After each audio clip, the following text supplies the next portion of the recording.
the meeting? Yeah, ma'am, please. We can start, ma'am. Madam, have you tested whether your Yeah. presentation mode is shared? Yeah, I'm not able to see it. Are you? Other people are able to see that? 1 second, madam. I will share the slides. Please. Yeah, I'm able to see it now.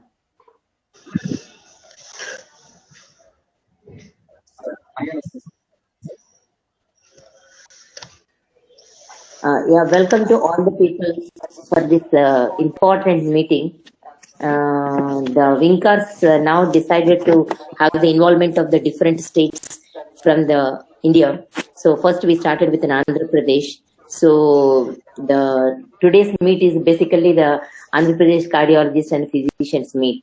Just we are facilitating their presentation. I introduced Dr. PNS Harita, who is practicing in the Guntur Hospital. She worked in a private in the institution first, and now she shifted to the private sector. And she is a good speaker and eminent cardiologist. At present, she is working in the Ramesh hospitals, and she is supported by the two other discussants, Dr. Kirtika, who is also did from the Nizams, and Dr. Deepthi. She is also a product of the Nizams. But now they become a busy practitioners in the Vijayawada and the Guntur. And I hope that all the Andhra physicians and cardiologists are available. I request each and everyone to give their comments and compliments for these presentations at the end of the webinar. May I request Dr. PNS Harita to go ahead with her presentation, please. Thank you, madam. Today's topic is prevention of sudden cardiac death and identifying the subsets. So identifying the clinical subsets in which we are supposed to have patient having sudden cardiac arrest and how to prevent sudden cardiac arrest. If we see sudden cardiac arrest is a common problem which we are facing. Out of 50% of cardiac patients will have at some point of time cardiac arrest at home. 1 second.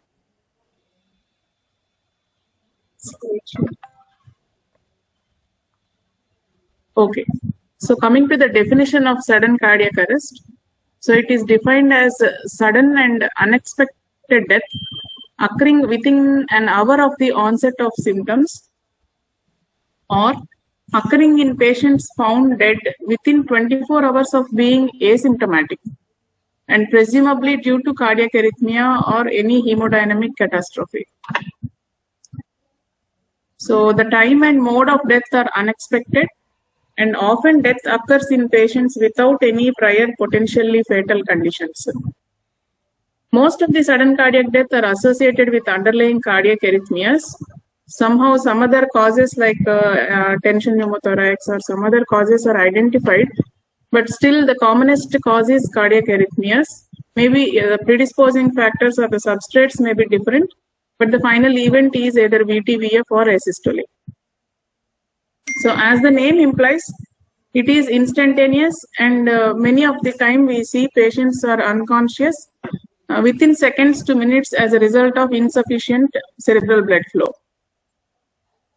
So why I chose this topic is many a time patients in our OPD, they ask, when they are leaving the OPD, they will ask us whether they are fine or not, and they will ask, am I normal or not? And these questions to be answered properly, sometimes we hear that after they go from our OPD, after a master cardiac health checkup, and suddenly one of their relatives will come and say that the patient has expired. So the first symptom of asymptomatic atherosclerosis in 50% of the victims of sudden cardiac death is patients will not have any symptoms. So before SCD, for the lifetime before death, the patient will not present with any symptoms. So the important subset which we miss many of the times is asymptomatic atherosclerosis, which is the commonest cause of SCD. So my idea of presenting this is to identify subsets who can have sudden cardiac death in due future, and awareness, to increase the awareness and to get rid of the ignorance.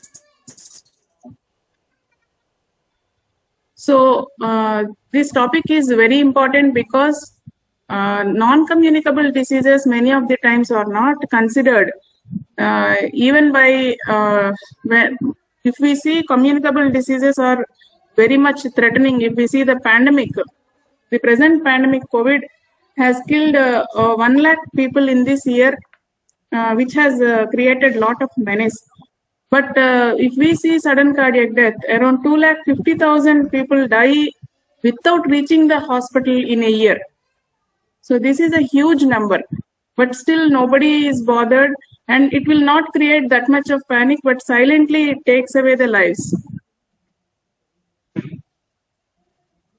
The incidence and total events that are that happen with the sudden cardiac death in general population, if we take the absolute numbers in general population, it is around nears 2.5 lakhs, and high risk subsets, it nears around 2 lakhs. So, but the incidence in the general public ranges around 1 to 2%, whereas in high risk subgroups, it increases slowly. But the highest group in which we see maximum number of sudden cardiac deaths is in case of heart failure. In patients with an ejection fraction of less than 30% with heart failure, the incidence of sudden cardiac arrest is very high. In general population, it is less, but if we take the number of events, it is more in the general population. So if we concentrate on general population and high risk subgroups, probably we can prevent more numbers. So this is the percentage of events that happen. So in general population, before, as a first clinical event, the patient will present with sudden cardiac arrest. So others being low non-specific markers or mild coronary artery disease or mild disease, in this moderate and low risk subsets, we see around 33% here. And in acute coronary syndrome, less than 25% of the patients can have sudden cardiac arrest. So in high risk subset, the percentage of sudden cardiac arrest in high risk subsets is very less. If we take 100 patients of SCD, the percentage, if we take only 5 to 10% of SCDs constitute, we will know by arrhythmic risk factors or hemodynamic risk factors. Around 25% of SCDs are acute coronary syndrome. But majority will happen in the general population without any markers. So this is just a clinical presentation, but not a different pathophysiology. Many pathophysiologies constitute and result in sudden cardiac arrest. So if we see the definition of WHO definition, it is defined as sudden collapse occurring within 1 hour of symptoms.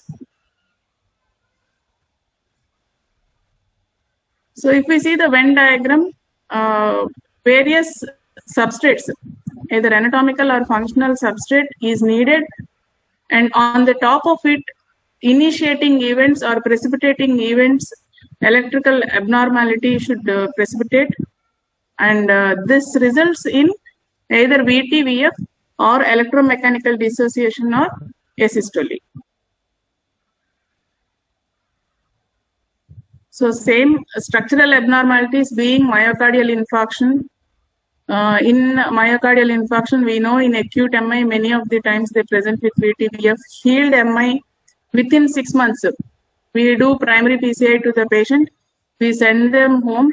After we send them home, within 1 week or 2 weeks, patient attenders may say that the patient has expired. So these are the gray areas where we don't know which patient is going to die.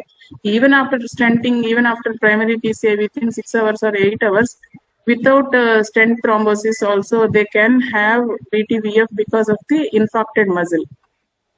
Similarly, patients with aneurysm and hypertrophied myocardium, either maybe secondary to hypertension or primary hypertrophic cardiomyopathy, structural abnormalities, dilated cardiomyopathy, infiltrative cardiomyopathies, and inflammatory cardiomyopathies. All these are important substrates which can precipitate sudden cardiac death. Whenever we see these entities, we should be alert, and we this thought of sudden cardiac arrest should arise in our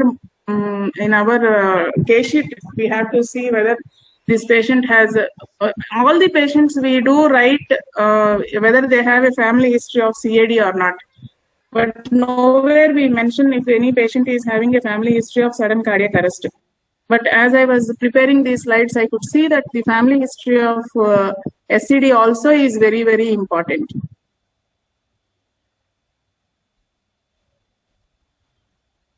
So the underlying arrhythmias of sudden cardiac death, VT is the commonest arrhythmia that is seen, and next is bradycardia, and next is torsades.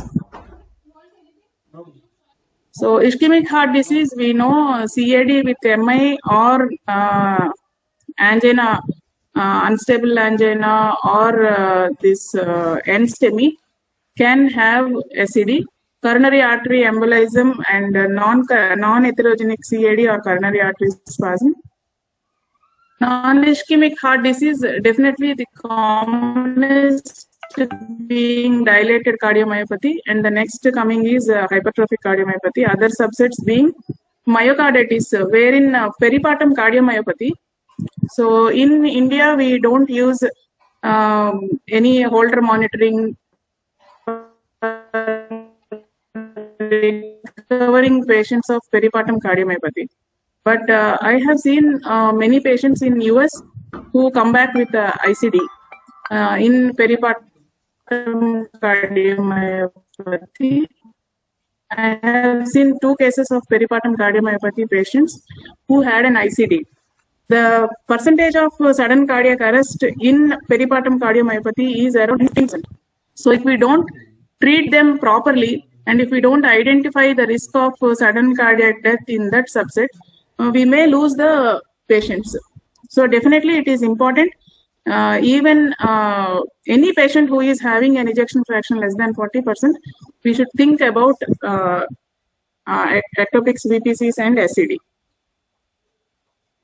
Structurally normal heart, this subset probably I request Kirtika to elaborate this subset. Non-cardiac diseases, sleep apnea and Pickwickian syndrome, these entities are pulmonary embolism. Nowadays in the COVID time, we have seen many patients who suddenly collapse in the collapse at their home after coming resuscitation, and after coming to the hospital, we could recognize that there is PTE on CT chest.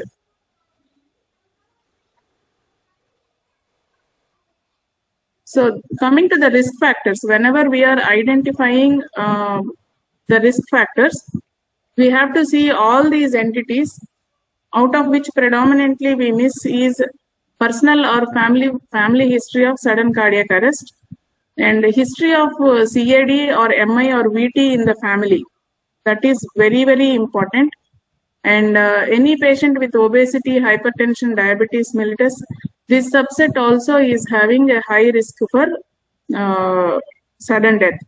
And patients with left ventricular hypertrophy, just like that we will write in the echocardiogram, patient is having LVH, maybe secondary to hypertension. But whenever we are subjecting the patient for surgery, or whenever the patient is having significant hypertrophy, we may not give that much attention to the LVH. This also is very important. There will be myocardial fibrosis. Secondary to fibrosis, the patient can have arrhythmias.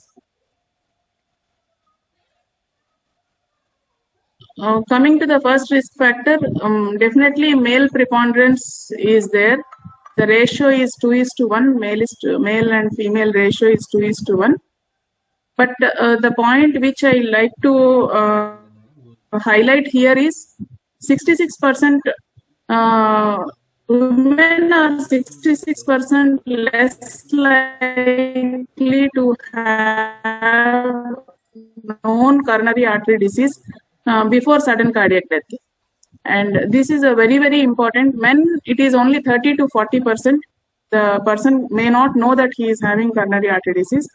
But in females, it is 66%.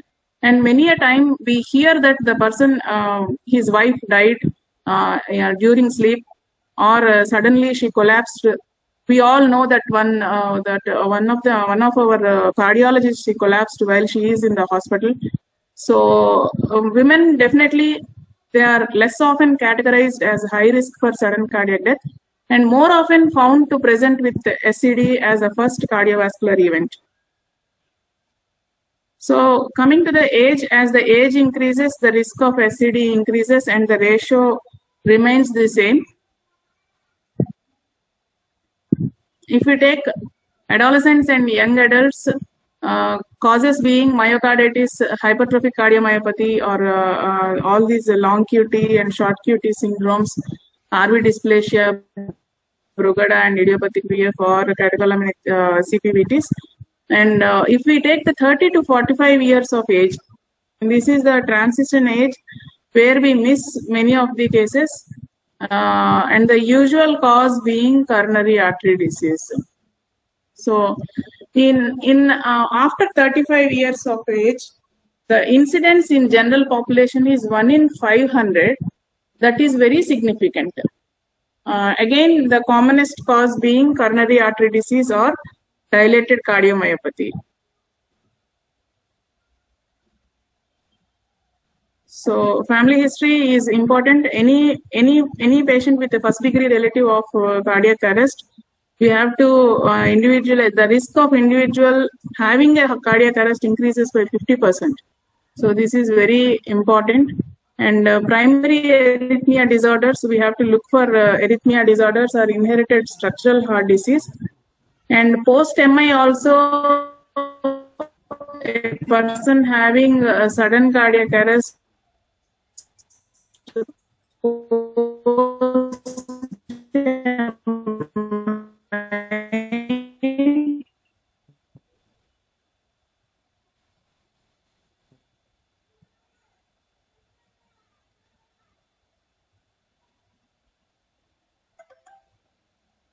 can have, his son or daughter can have a risk of arrhythmias.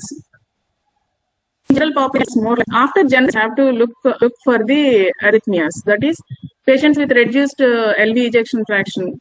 The single most powerful predictive factor for overall mortality is the ejection fraction on echo. So as the ejection fraction decreases, and if it is less than 40%, means we have to be alert. And if the patient is having symptoms of clinically heart failure, the risk increases by 5 times.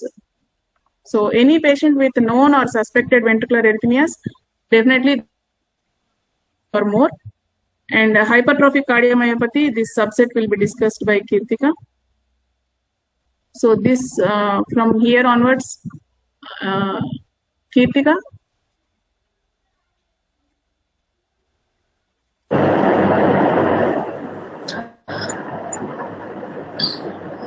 Madam? There is some issue. Kirtika, are you there? Yeah, ma'am, there is some issue with Dr. Kirtika madam's laptop. Madam is joining again. It will take 1 to 2 minutes to join. Madam? So meanwhile, we can discuss about the features till now is presented. Anyone has any questions about these pathophysiological mechanisms in the clinical substrates? Haritha, can you say specifically disease-wise the particular risk factors, like in the dilated cardiomyopathy, what are the risk factors? In hypertrophic cardiomyopathy, what are the risk factors like that? Yes, madam. when in the treatment part, I will tell you, madam, what are all the indications whenever we are dealing with. I will go to the next slides, and we can come back to hypertrophic cardiomyopathy. Yes. Kirtika, are you ready? Yes, madam, I am ready.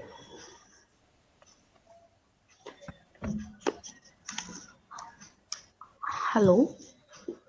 Yes. You're audible, Kirtika. Please go ahead.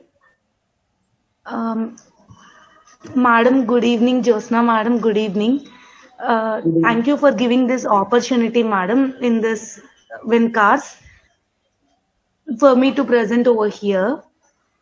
As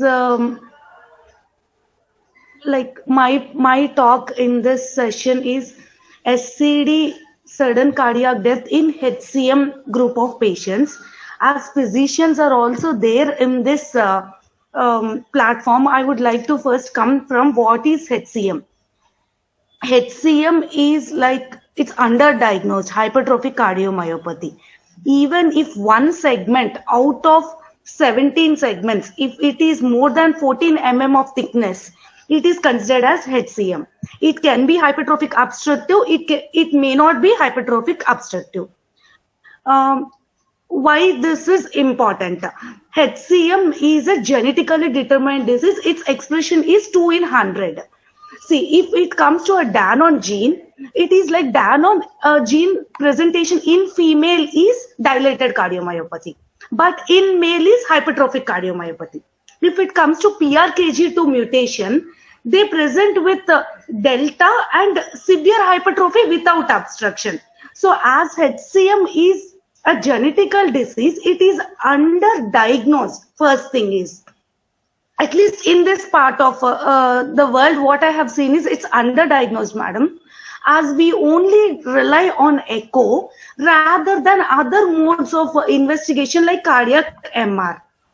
So this part, though it's considered, today's topic is more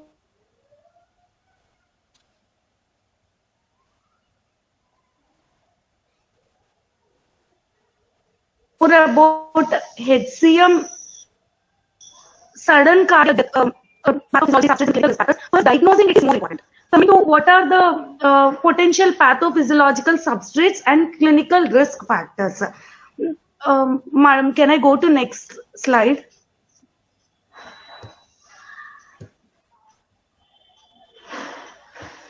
Can I go to next slide, madam?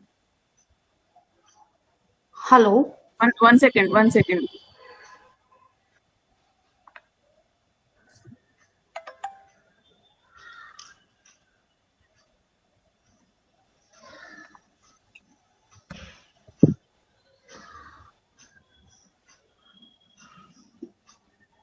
Is this the one, Kirtika? Yes. SCD in hypertrophic cardiomyopathy is one of the presentation. It is though very it's not common. It's most of the hypertrophic cardiomyopathy patients, they either present with giddiness that may be vasovagal, that may be related to LV outflow tract obstruction, or it can be arrhythmic. Arrhythmic also, it can be SVT, it can be ventricular tachycardia. Coming to SVT presenting as syncope in hypertrophic cardiomyopathy. I myself in this few years of cardiology experience, I had couple of patients presenting SVT as a symptom. One of them is AV NRT, which is ablated by me, and now the patient is asymptomatic. He is not having syncope. If we don't diagnose SVT, because AF is a common arrhythmia in SVT presenting as syncope, if we don't diagnose it, it is unnecessary to put the patient on ICD. For AF, patient will be unnecessarily getting ICD therapies. So how should we risk stratify? First of all, is he symptomatic or he is asymptomatic? Coming to asymptomatic substrates, most of what we get are asymptomatic. in asymptomatic, irrespective of patient profile, if he is having family history of sudden cardiac arrest, that is less than 60 years of age. If it is like more than 70 years, somebody died of ischemic heart disease, not considering them, especially if asymptomatic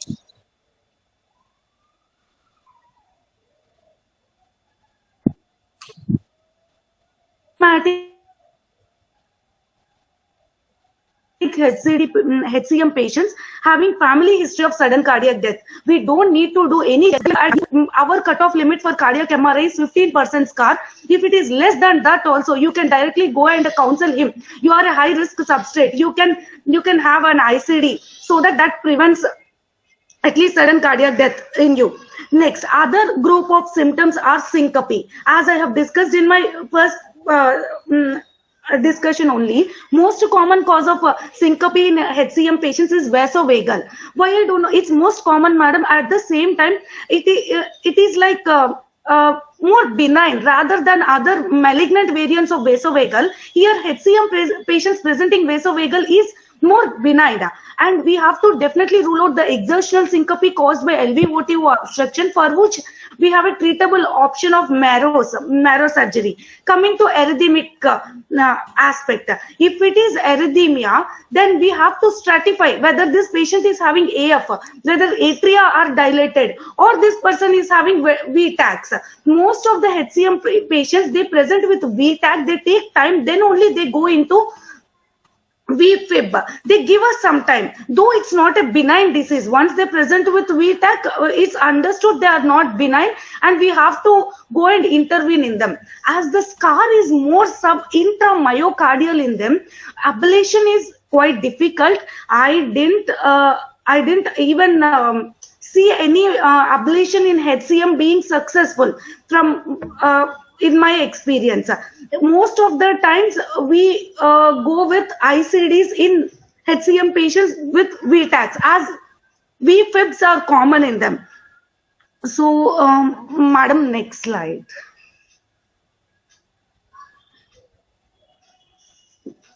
Yeah.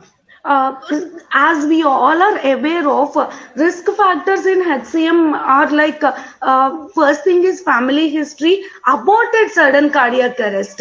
That implies he already had one arrest and he needs to be counseled. Next is these NSVTs. Are the NSVTs really scary?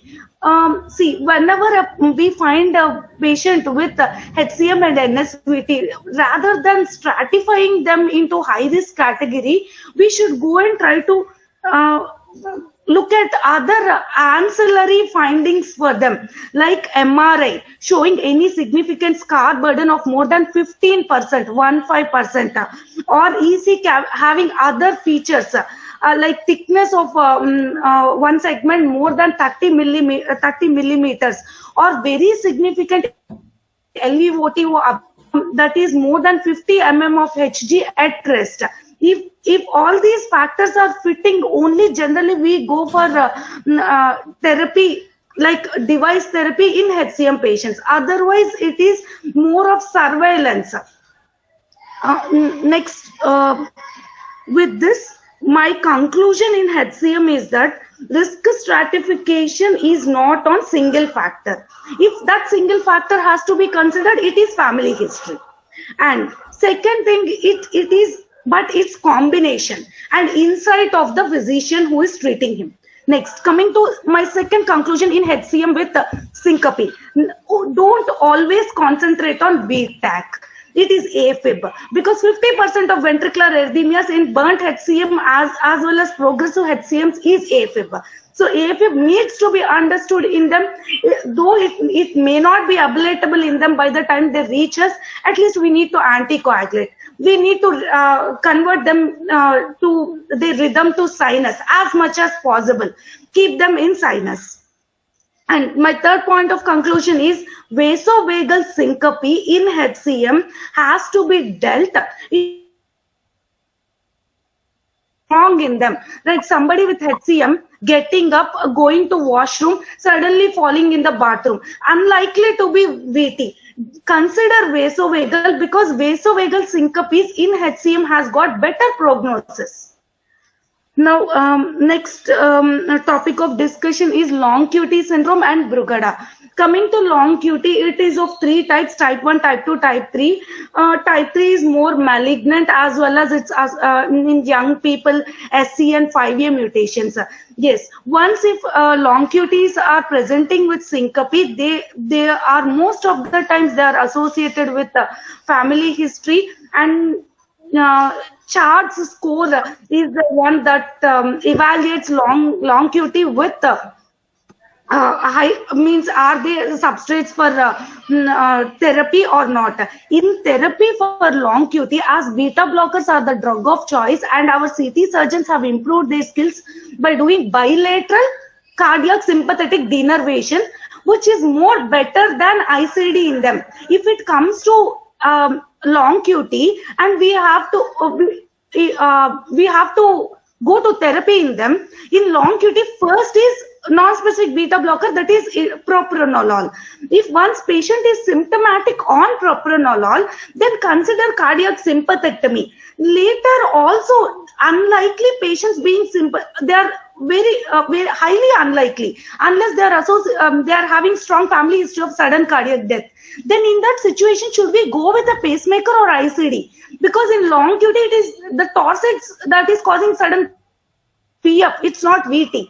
VT is, when it is VT, it is ICD. Though then in long QT also we need to take expert opinion whether we have to put a pacemaker or not, so that that early coupled PVCs will not cause torsades.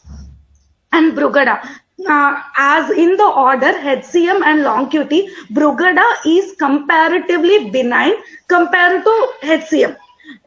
Though Brugada, they present with VF, that is syncope, and in our part of country, our part of the world, it's rarer, as well as avoidance of fever and exacerbating medications like class 3 and all is the first line of management.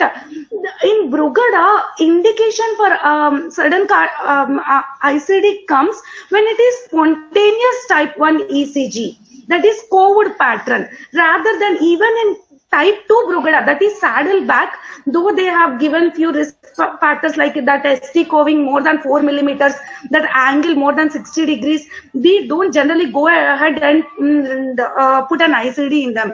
It's more excusing disease.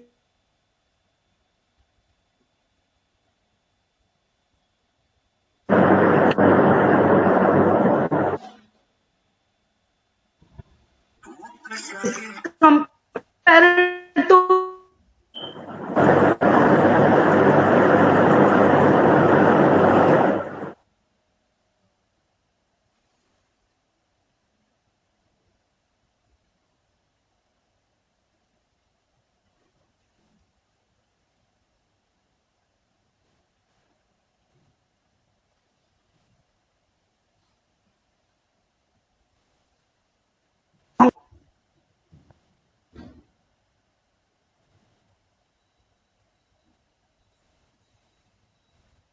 Kritika, we are not able to hear your voice.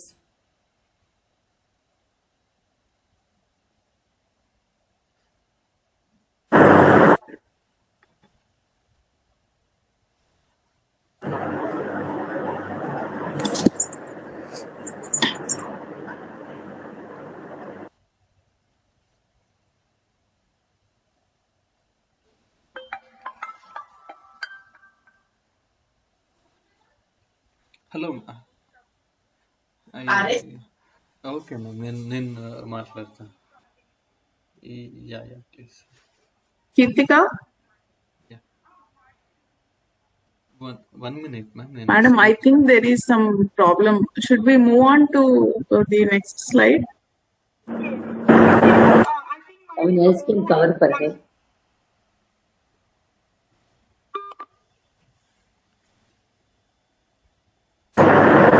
Harita madam, am I audible? Deepthi? Yes, yes. Okay. You are Okay, audible. ma'am. Yeah. Good evening, Josna, ma'am. Thank you very much, madam, for giving me this chance. Good evening, Harita, madam. Uh, I think already majority of the good part was covered by Harita, madam, and Keertika, that regarding the explaining the importance of sudden cardiac death due to various reasons and causes.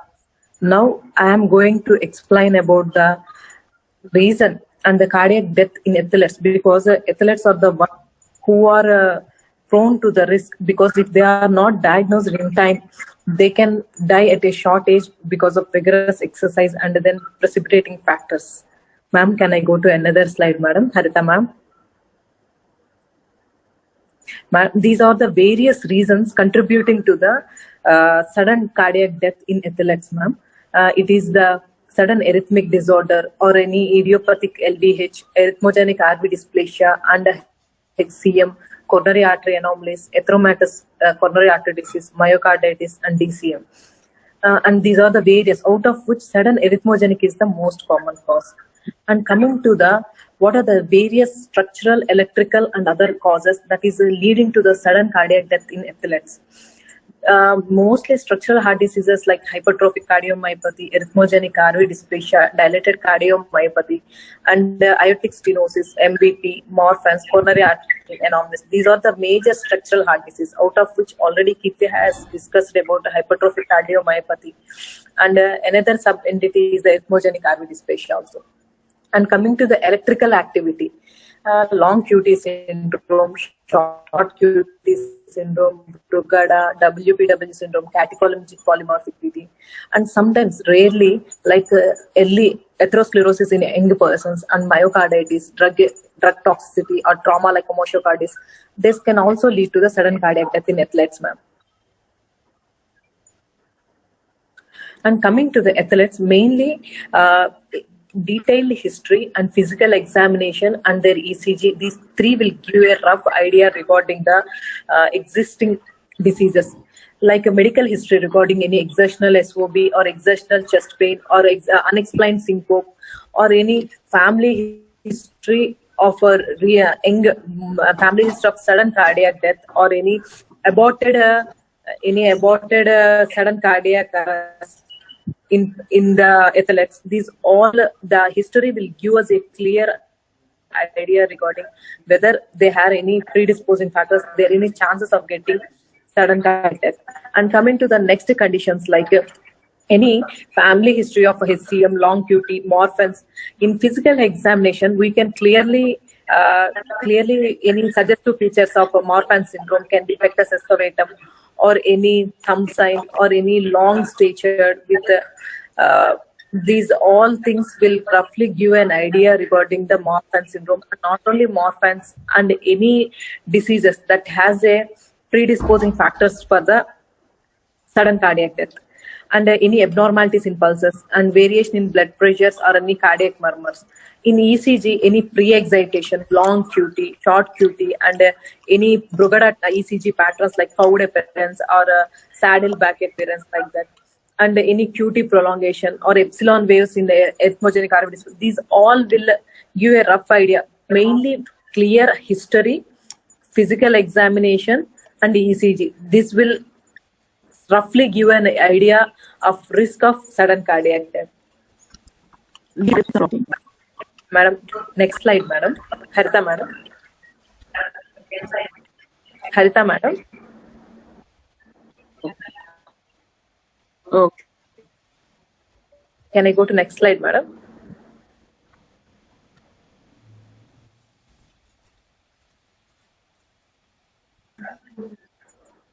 Yeah, Madam, can you see what, madam? ECG interpretation in athletes? Yeah. Now I am seeing that, madam. Actually, a normal... madam, tell me, madam. Madam, am I not audible to you, madam? Madam?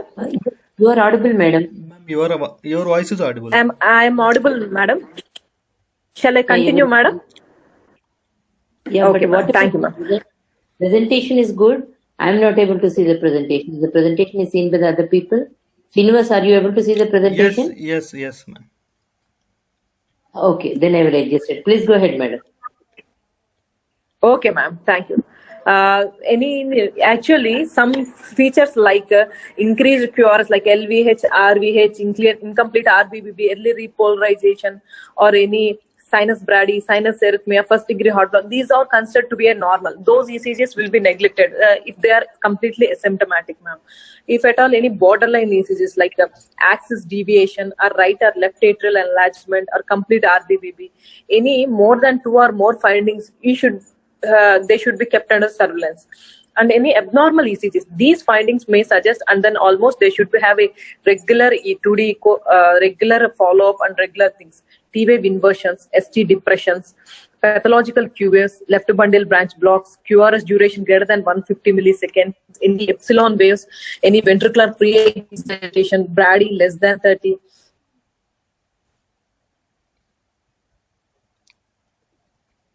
Deepti, you are not audible.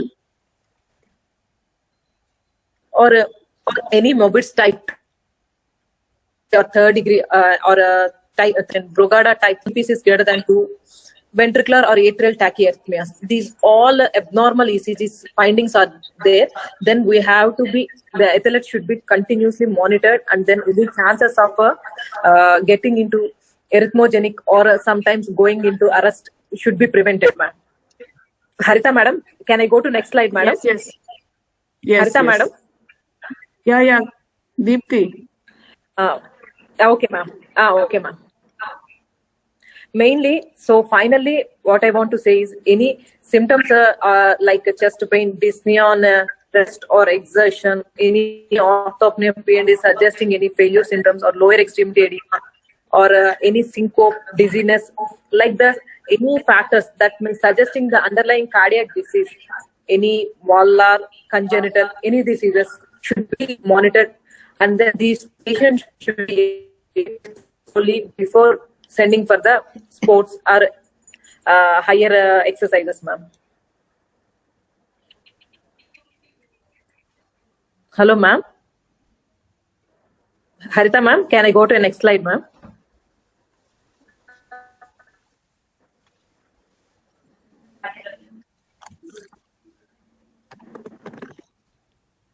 This is it is a basic investigation before going for.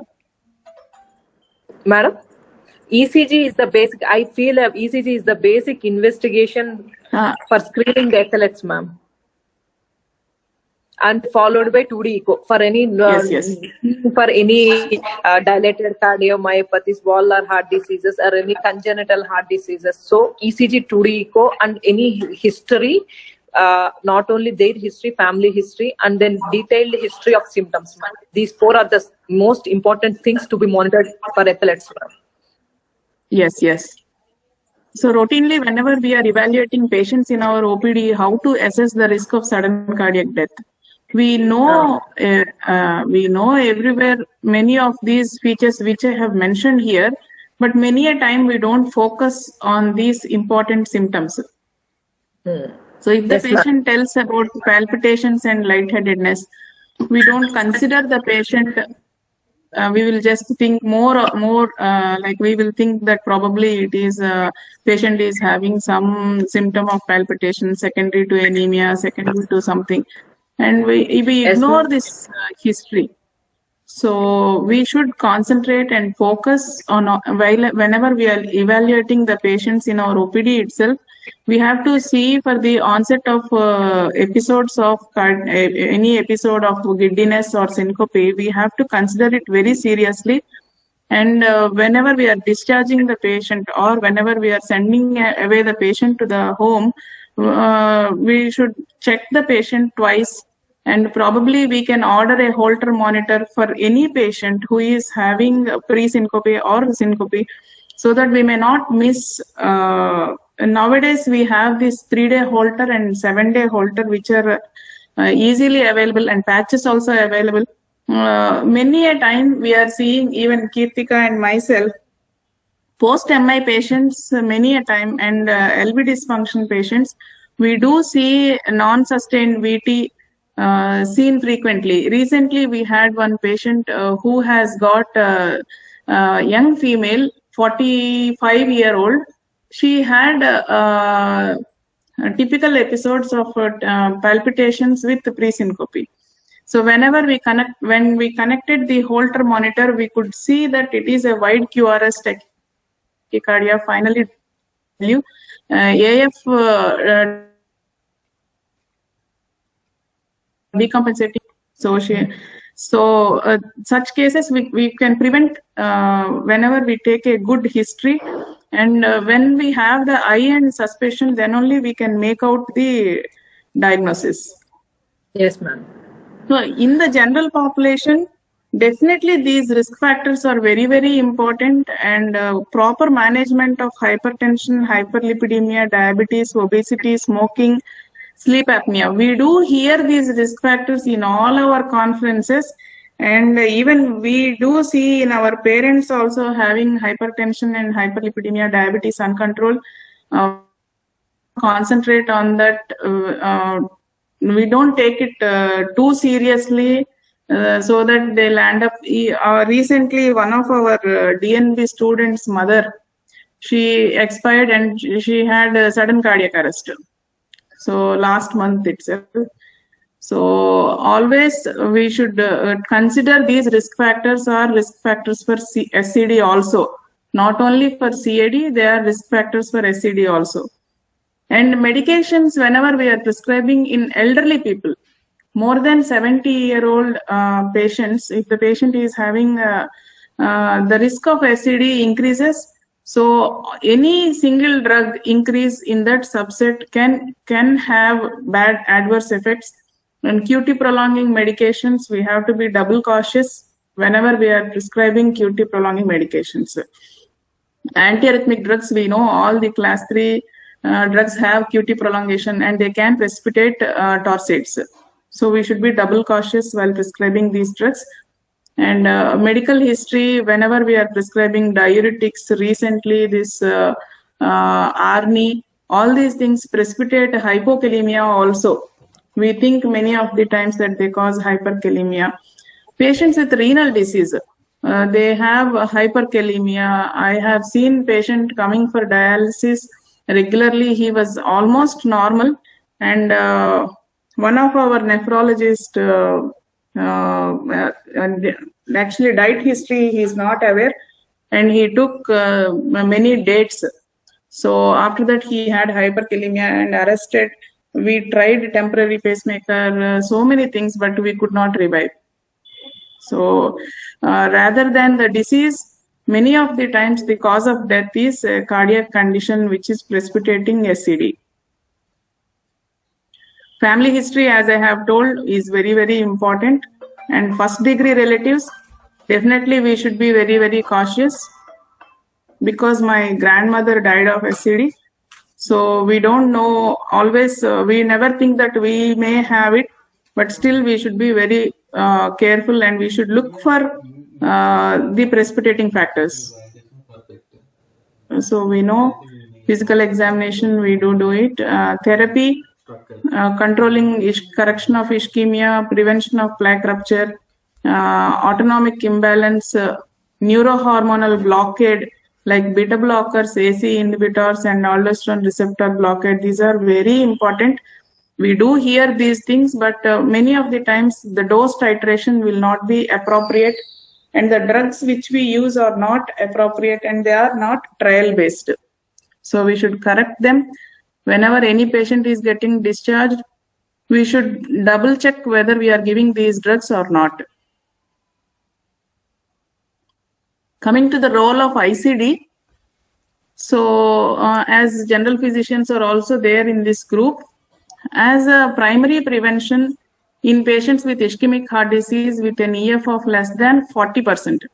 So if the patient is having less, to prevent SCD in this group, if MI is less than 40 days and revascularization done less than 90 days. So if the patient is not in this subset, then LV ejection fraction if less than 30%. See, this is the first subset. If EF less than 30%, even if the NYHA class is 1, ICD is a class 1 indicator. At the same time, NYHA class 2 or 3, EF less than 35%. All the patients of ischemic heart disease, ICD is a class 1 indicator. Next subset is EF less than 40%. Patient having non-sustained VT on Holter or an inducible VT on EP study.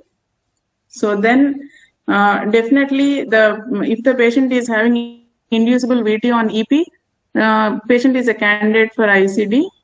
If there is no inducible VT, then guideline directed medical therapy. NYHA class 4, that is advanced heart failure, we should think twice before going for ICD, because these are candidates who can, the survival rate is very less.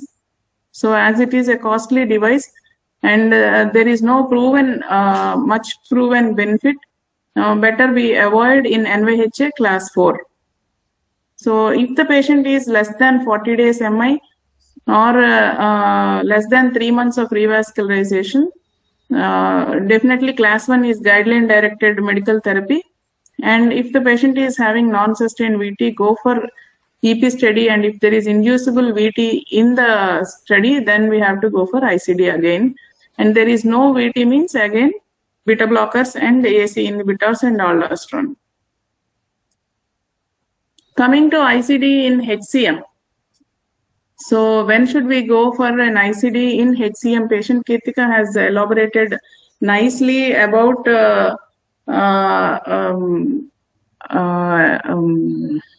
this supraventricular tachycardias and vasovagal syncope.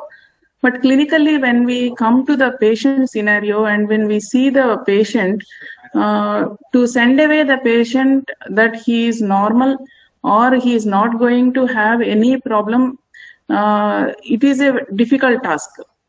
As she is an electrophysiologist and she is in our organization, we are happy that she can do EP study and bring about this supraventricular tachycardias also.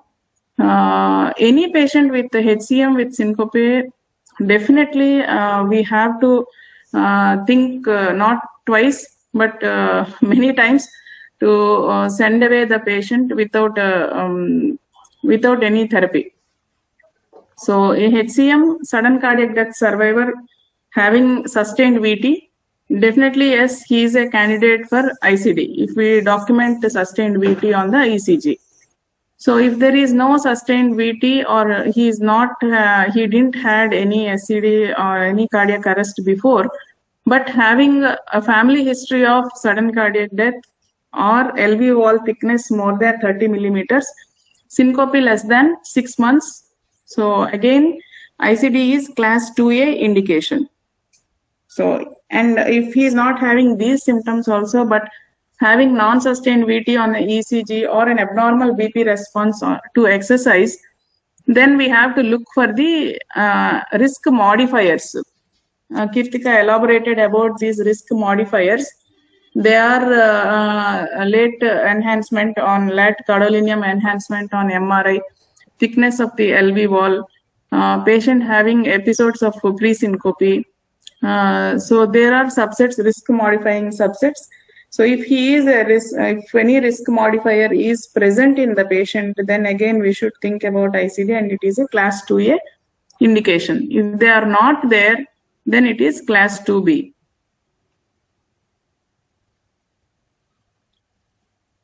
So in the management of HCM, so these are the entities, but there are so many issues of ICD therapy.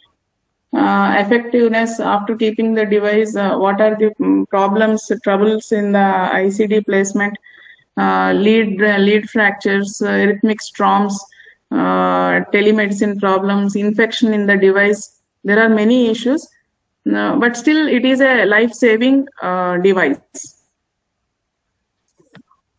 So drug therapy for ICD therapy for heart failure.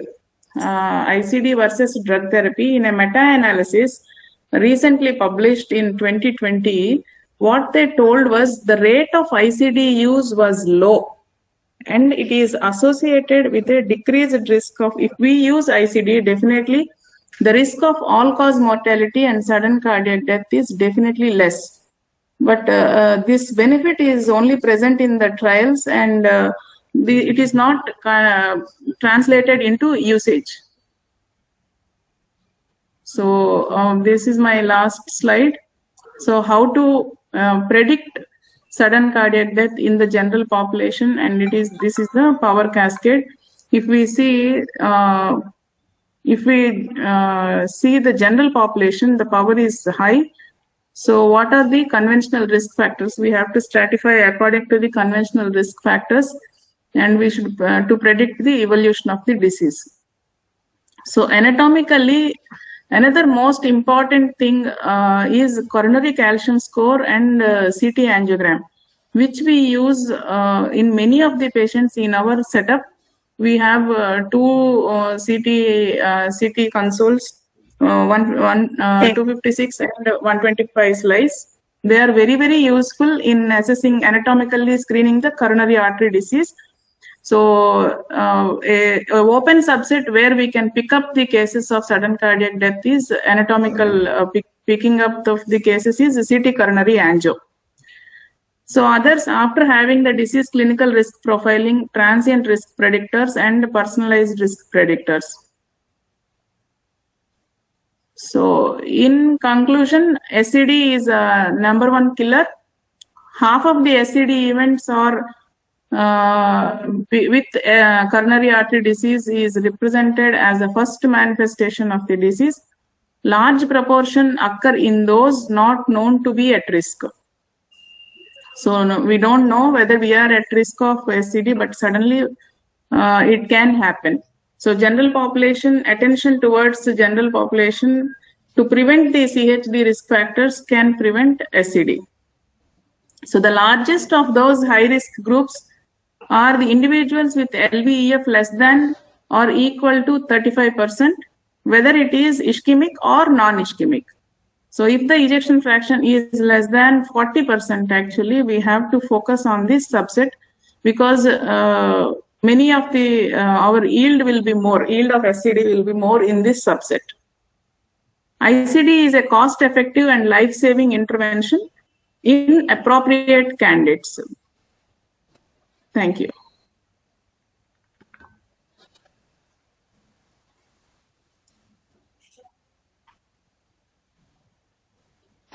Thank you, Harita, for an excellent presentation.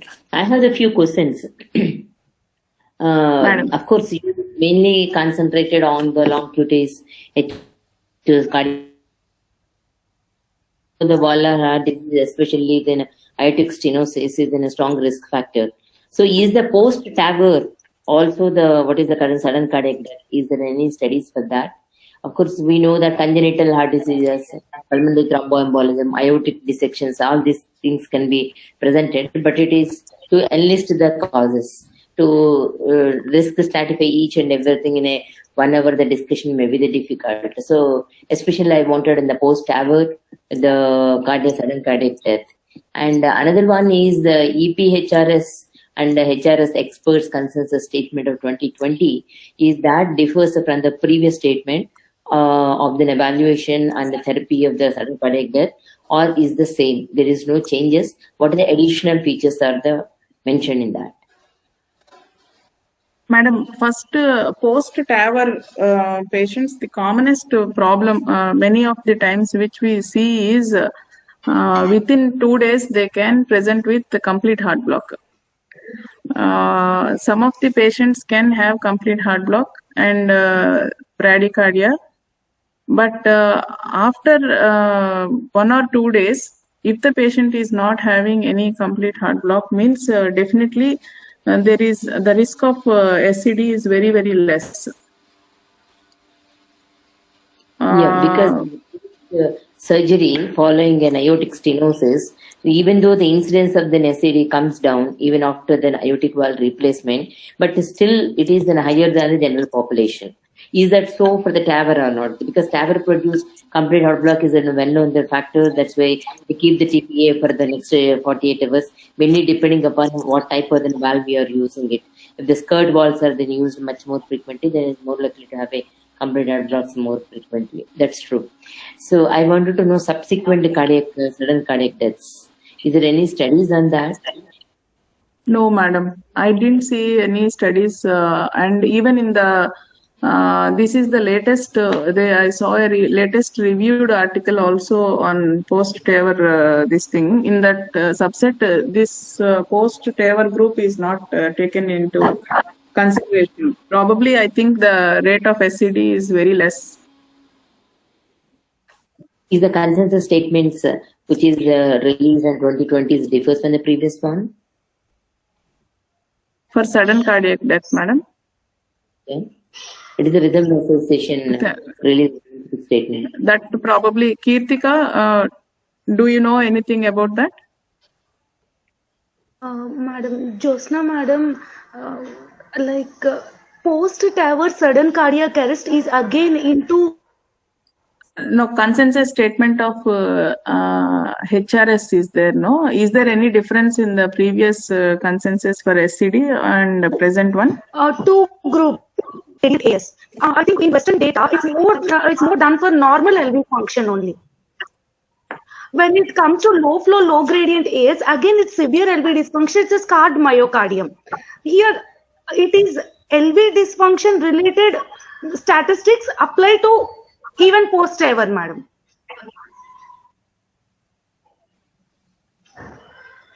There's a few questions in the chat box. There are the few questions in the chat box. Can I read them? Yes. BPC burden and the risk of the sudden cardiac death. Yes, madam. If it is more than 20.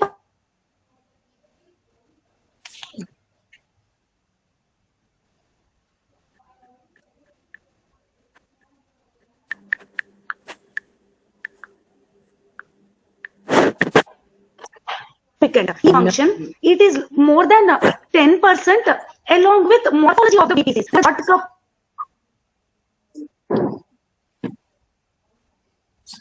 There is a grading. There is a grading for VPC burden on Holter monitoring, madam. If the VPC burden is more than 10% and if the Lowndes grading is more than.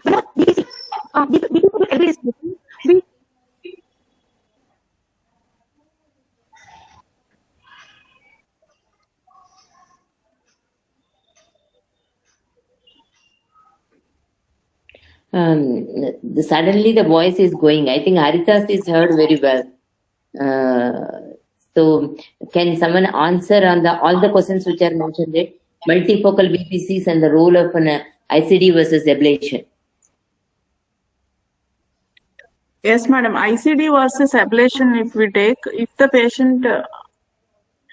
patient is having multifocal VPCs arising from different regions and if it is a structurally normal heart, probably ablation will be better. And if the patient is having non-inducible VPCs, maybe then the patient is having LV dysfunction. Probably in that subset, ICD is a better device. Someone suggested in the post-TAVR undiagnosed amyloidosis is one of the important factor event rate in the post-TAVR. Actually, yes, it is a TAVR. They demonstrated that an amyloid incidence is very high in that. But is a risk factor? I don't know about it. But they have seen the demonstration of the amyloid. Sujata asked about ARNI reduces the risk of the nested. Can we see a decreased need of? Yeah.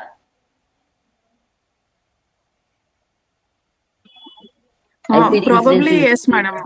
As ARNI definitely they claim that sudden cardiac death is very less and the mortality benefit is good with ARNI.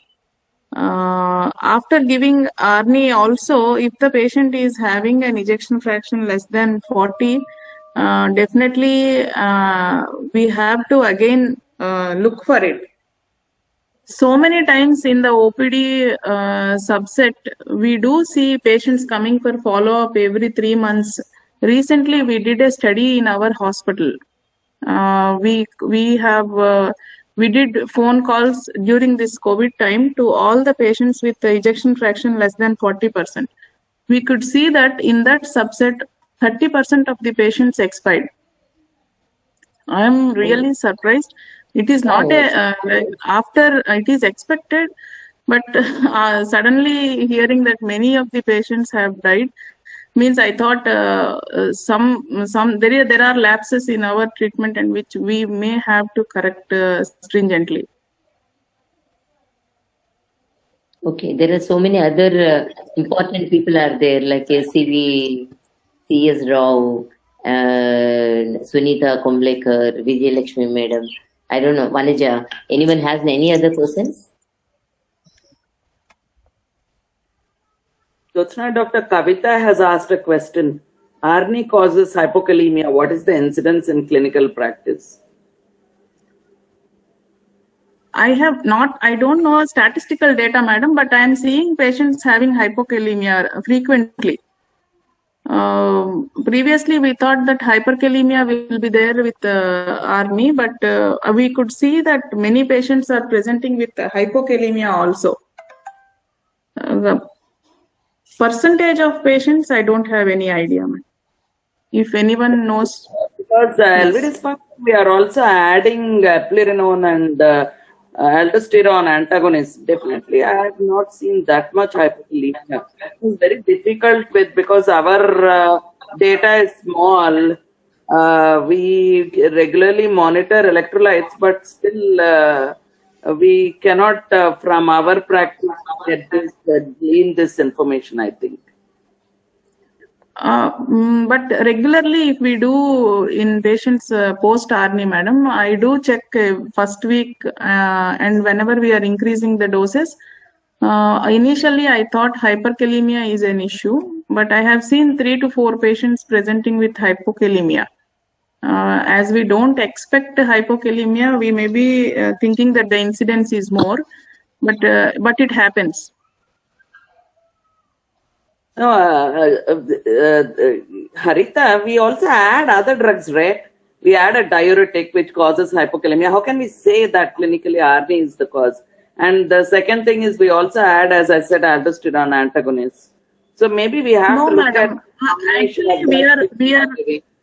I mean, how can you clinically? How can you attribute it to ARNI when because all heart failure patients are on polytherapy? No, madam. Initially, if the patient is on these drugs, diuretics, already on diuretic, aldosterone antagonist, but after hearing to this ARNI, so many lectures, nowadays I started this ARNI in OPDs. So whenever any patient already on all these drugs, we want to add this ARNI, then we add this drug. After I add this drug along with the previous drugs, we do see that in the next report of electrolytes, hypokalemia is there.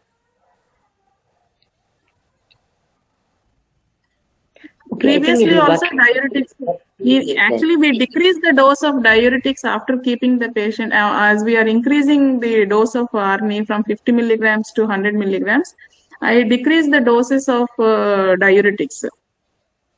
Yeah, usually we give the diuretics in the congestive phase.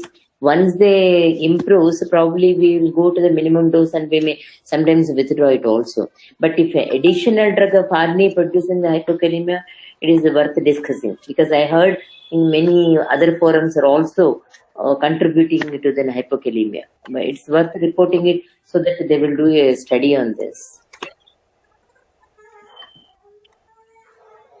Yeah, if there are no further, really I'm very thankful to all the people, all the participants, especially all the physicians and cardiologists from Andhra. Actually, we started this concept of the webinars on important days.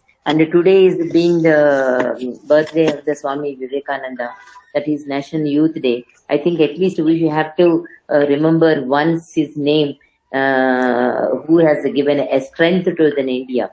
So according to his definition, take up one idea, make that one idea your life, dream it, think it, live on an idea. So that's what we wanted to do is for the Winkers. We have taken an idea of the Winkers. We will make that an idea as our life, and we will dream about it. We will bring it to its upcoming. So I would like to invite all the people for the WP and WCC coming program, and please be very patient with all the Winkar members and encourage the Winkar. Thank you all. Jyotsna, one final comment. Thank You you. gave on the National Youth Day, you gave the youth Kirtika, Deepthi, Harita. So good job. Thank you all. Good job they did it. Madam, thank you very much. And they agree. When I said that this zonal wise we wanted to do it, and immediately they came up within a seconds the topic, and they made it so attractive. And I'm very thankful to the supporters. The Sun Pharma is able to make it all the arrangements and to do it more successfully. And especially the participants, all the participants. Thank you all. Thank you, madam. Thank you, madam. Thank you. Thank you. Thank you.